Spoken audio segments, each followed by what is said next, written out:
بسم اللہ الرحمن الرحیم نحمدہ و نصلی علی رسولہ الکریم اما بعد فاعوذ باللہ من الشیطان الرجیم بسم اللہ الرحمن الرحیم۔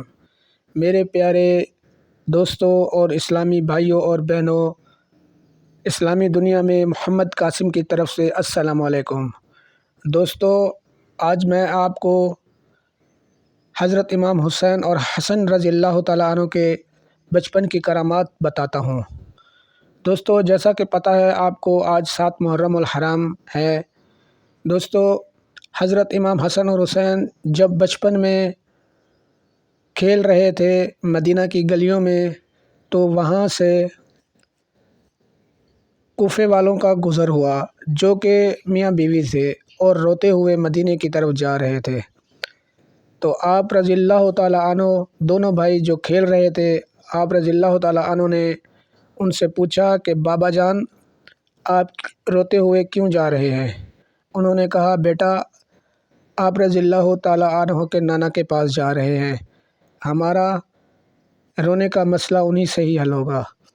تو وہ آپ کے پاس چلے گئے۔ تو جب آپ صلی اللہ علیہ وآلہ وسلم کے پاس گئے تو آپ سے عرض کی، یا رسول اللہ، ہماری اولاد نہیں ہے۔ تو آپ صلی اللہ علیہ وآلہ وسلم نے آسمان کی طرف دیکھا تو کہا کہ تمہاری اولاد واقعی نہیں ہے، تمہارے نصیب میں اولاد ہے ہی نہیں، تم ہمیشہ بے اولاد ہی رہو گے۔ تو وہ واپس مایوس ہو کر آنے لگے اور روتے ہوئے، جیسے روتے ہوئے گئے تھے ویسے ہی روتے ہوئے واپس آئے۔ تو آپ رضی اللہ تعالیٰ عنہ، دونوں بھائی جو کھیل رہے تھے، انہوں نے ان دونوں میاں بیوی کو گھیر لیا اور فرمانے لگے کہ آپ کیوں رو رہے ہیں؟ تو انہوں نے کہا کہ بچوں، ہمیں چھوڑ دو، ہم تمہیں نہیں بتا سکتے۔ انہوں نے کہا، تم بتاؤ تو صحیح، یہاں جو روتے ہوئے آتا ہے وہ ہنستے ہوئے جاتا ہے، لیکن تم پہلے انسان ہو جو روتے ہوئے آئے ہو اور واپس روتے ہوئے جا رہے ہو۔ دوستو، میں یہ اپنی طرف سے نہیں کہہ رہا، یہ اللہ کے پاک کلام میں لکھا ہوا ہے۔ تو انہوں نے کہا کہ بیٹا، ہماری اولاد نہیں ہے، ہم حضور صلی اللہ علیہ وآلہ وسلم کے پاس آئے تھے کہ آپ دعا کریں اللہ تعالیٰ سے، اللہ پاک ہمیں اولاد دے دے، لیکن انہوں نے کہا کہ تمہارے نصیب میں اولاد نہیں ہے۔ تو آپ رضی اللہ تعالیٰ عنہ، دونوں بھائی مسکرائے اور انہوں نے کہا کہ آپ ہمارے ساتھ چلیں۔ انہوں نے کہا، نہیں بیٹا، حضور صلی اللہ علیہ وسلم نے ہمیں منع کیا ہے، ہم دوبارہ نہیں جائیں گے۔ لیکن آپ رضی اللہ تعالیٰ عنہ، دونوں بھائی اصرار کر گئے اور دونوں نے اس شخص کے دونوں بازو پکڑ لیے، ایک دوسرے بھائی نے، ایک دوسرے بھائی نے، اور ان کو لے گئے آپ صلی اللہ علیہ وآلہ وسلم کے پاس۔ تو حضور صلی اللہ علیہ وسلم نے جب دیکھا تو مسکرائے کہ اب جو ہے نا، میرے نواسے منوا کر رہیں گے۔ تو وہ ان کے پاس گئے اور فرمایا کہ نانا جان، آپ کے پاس جو روتے ہوئے آتا ہے وہ واپس خوش ہو کر جاتا ہے، لیکن یہ روتے ہوئے کیوں جا رہے ہیں؟ تو آپ صلی اللہ علیہ وسلم نے فرمایا، بیٹا، ان کے نصیب میں اولاد نہیں ہے۔ تو آپ صلی اللہ علیہ وسلم نے فرمایا کہ ان کے نصیب میں اولاد نہیں ہے، اسی لیے میں نے ان کو واپس بھیج دیا ہے۔ لیکن وہ بوڑھا کہنے لگا کہ بیٹا، حضور صلی اللہ علیہ وسلم صحیح کہہ رہے ہیں۔ آپ رضی اللہ تعالیٰ عنہ نے فرمایا کہ بابا جان، آپ کو مانگنے کا طریقہ نہیں آیا، اگر آپ کو مانگنے کا طریقہ ہوتا تو آپ خالی ہاتھ نہیں جاتے۔ جن کے نصیب میں کچھ نہیں ہوتا، یہاں ان کے مقدر بن جاتے ہیں، لیکن تمہیں مانگنے کا طریقہ نہیں آیا، اس لیے خالی ہاتھ ہی آئے تھے، خالی ہاتھ جا رہے ہو۔ لیکن آج تم نواسے رسول کے پاس آئے ہو، اسی لیے تم خالی ہاتھ نہیں جا سکتے۔ تو آپ رضی اللہ تعالیٰ عنہ، دونوں بھائی اپنے نانا جان کے پاس آئے اور کہنے لگے کہ نانا جان، آپ دعا کے لیے ہاتھ اٹھائیں۔ تو حضور صلی اللہ علیہ وآلہ وسلم نے دعا کے لیے ہاتھ اٹھائے۔ ان کو پتہ تھا کہ ان کی دعا، جنہوں نے اپنا 72 تن شہید کرنا ہے، ان کی دعا اللہ پاک کیسے رد کر سکتا ہے؟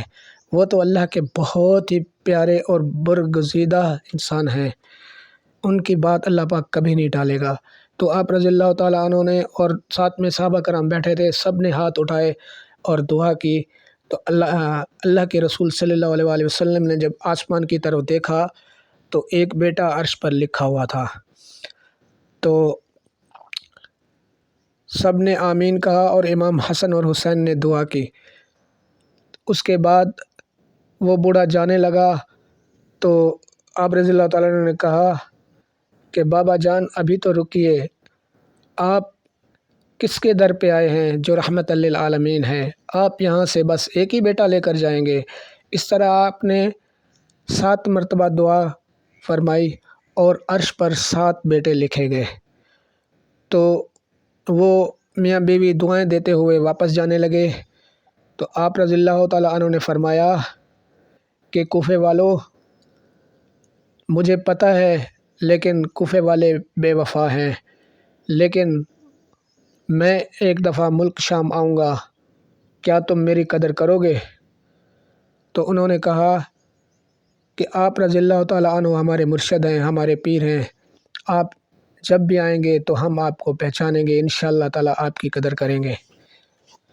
تو جب آپ پر وقت آیا، المختصر بات لمبی ہو جائے گی، تو آپ رضی اللہ تعالیٰ عنہ جب کربلا کے میدان میں پہنچ گئے اور آپ رضی اللہ تعالیٰ عنہ پر یہ کڑا وقت آیا امتحان کا، تو وہ بابا تو فوت ہو گئے تھے اور ان کے 7 بیٹے جوانی میں جا چکے تھے۔ انہوں نے جب سنا کہ ہمارے پیر حضرت امام حسین رضی اللہ تعالیٰ عنہ میدان کربلا میں آئے ہوئے ہیں اور یزیدیوں نے ان پر گھیرا تنگ کر دیا ہے اور ان پر بہت مشکل وقت ہے، تو انہوں نے ماں سے کہا کہ امی جان، آپ کہتی تھی نا کہ ہم سید زادوں کی دعا سے پیدا ہوئے ہیں، یہ وہی سید زادے تو نہیں جو میدان کربلا میں بھوکے پیاسے ہیں؟ ان کی ماں نے کہا ہاں بیٹا، یہ وہی ہیں۔ تو 7 بیٹوں نے کہا امی جان، ہمیں اجازت دیجیے کہ ہم آپ رضی اللہ تعالیٰ عنہ کی خدمت میں جا کر اپنی جانوں کا نذرانہ پیش کریں اور یزیدیوں سے لڑتے ہوئے اپنی جان آپ کے قدموں میں پیش کر دیں۔ تو ان کی ماں نے کہا بیٹا میں بھی یہی چاہتی تھی، لیکن تم سے کہتے ہوئے ڈرتی تھی کہ شاید تم میری بات نہ مانو۔ تو بیٹوں نے کہا امی جان، جن کے صدقے میں ہم آپ کی جھولی میں گرے ہیں، کیا ہم ان کے لیے اپنی جانیں نہیں دے سکتے؟ دوستو آپ میری بات پہ غور کرو کہ وہ لوگ ہیں جو دولت کی ہوس میں آپ رضی اللہ تعالیٰ عنہ اور آپ کی آل کے جو جنت کے نوجوانوں کے سردار ہیں، ان کے خون کے پیاسے ہیں، اور کچھ وہ لوگ ہیں جو آپ کے لیے اپنی جانوں کا نذرانہ پیش کرنے کے لیے پریشان ہیں کہ کب آپ کا بلاوا آئے اور ہم آپ کے قدموں میں اپنی جانیں نشاور کر دیں۔ القصہ مختصر دوستو، وہ 7 بھائی اپنی ماں کے ساتھ آپ رضی اللہ تعالیٰ عنہ کی خدمت میں حاضر ہوئے تو ان کی ماں نے کہا کہ اے حضرت امام حسین، آپ ہمارے مرشد ہیں، آپ ہمارے پیر ہیں، آپ کی دعاؤں کے صدقے میں اللہ پاک نے ہمیں بے اولادی سے اولاد نوازی۔ آپ کی دعاؤں کے صدقے میں اللہ پاک نے مجھے یہ 7 بیٹے دیے ہیں، میں آج یہ 7 بیٹے آپ کی خدمت میں پیش کرنے آئی ہوں اور میں اپنے 7 بیٹوں کو شہید کروانا چاہتی ہوں، آپ یہ میرا نذرانہ قبول کیجئے۔ آپ رضی اللہ تعالیٰ عنہ نے کہا کہ ہمارے اوپر تو اللہ کا امتحان ہے، ہم اللہ کے امتحان میں اپنے ثابت قدمی دکھائیں گے، لیکن تم اپنے آپ کو کیوں اس مصیبت میں ڈالنا چاہتی ہو؟ تو اس عورت نے کہا کہ اے امام حسین، آپ نواسہ رسول ہیں، آپ پر برا وقت آئے اور ہم خاموشی سے بیٹھے رہیں، یہ آپ کے نانا کی امتیوں کا کام نہیں کہ وہ آپ کے اوپر برا وقت آئے اور وہ خاموش تماشا دیکھتے رہیں، یہ ہم برداشت نہیں کر سکتے، آپ برائے مہربانی میرے بیٹوں کی قربانی قبول کریں۔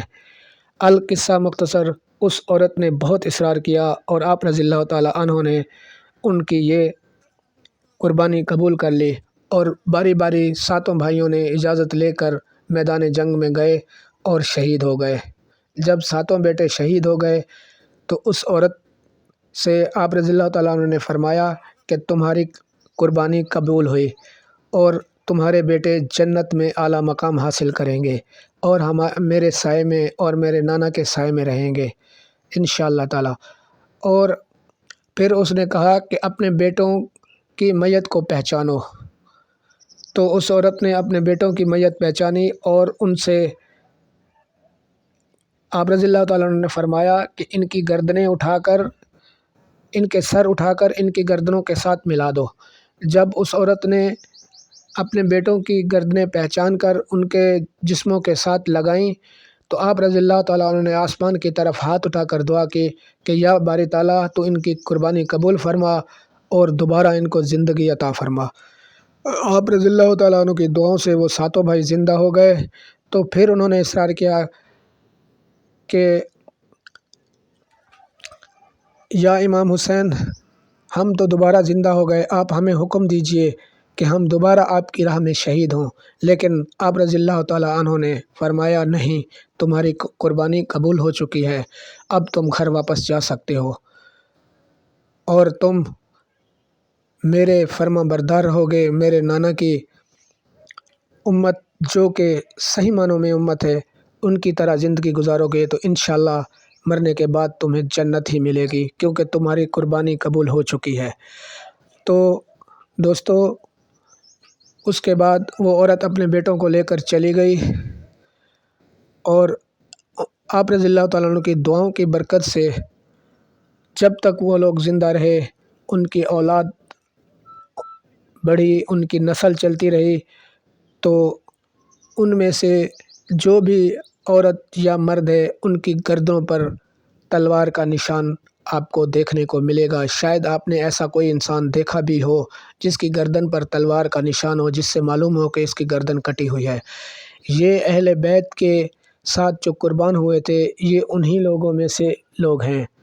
دوستو، اہل بیت سے محبت کے بہت سے فائدے ہیں، لیکن اہل بیت سے دشمنی کے لیے نہ دنیا ہے نہ آخرت ہے۔ جنہوں نے اہل بیت کے ساتھ زیادتی کی، ان پر ظلم و ستم کیے، ان کا حشر اتنا برا ہوا کہ کسی کو تو کتوں نے گھسیٹ گھسیٹ کر کھایا، کسی کو لا علاج بیماریاں لگیں اور کسی کو اہل بیت کے چاہنے والوں نے کتے کی طرح گھسیٹ گھسیٹ کر مارا، اور ان کا ایسا عبرتناک انجام ہوا کہ تاریخ گواہ ہے۔ آپ تاریخ اٹھا کر پڑھ لیں، اہل بیت کے جتنے بھی دشمن سے، یزید سے لے کر شمر تک جتنے بھی تھے، سب کے سب کتوں کی موت مرے اور ان کا دردناک انجام ہوا، اور قیامت تک ان کو عذاب ملتا رہے گا۔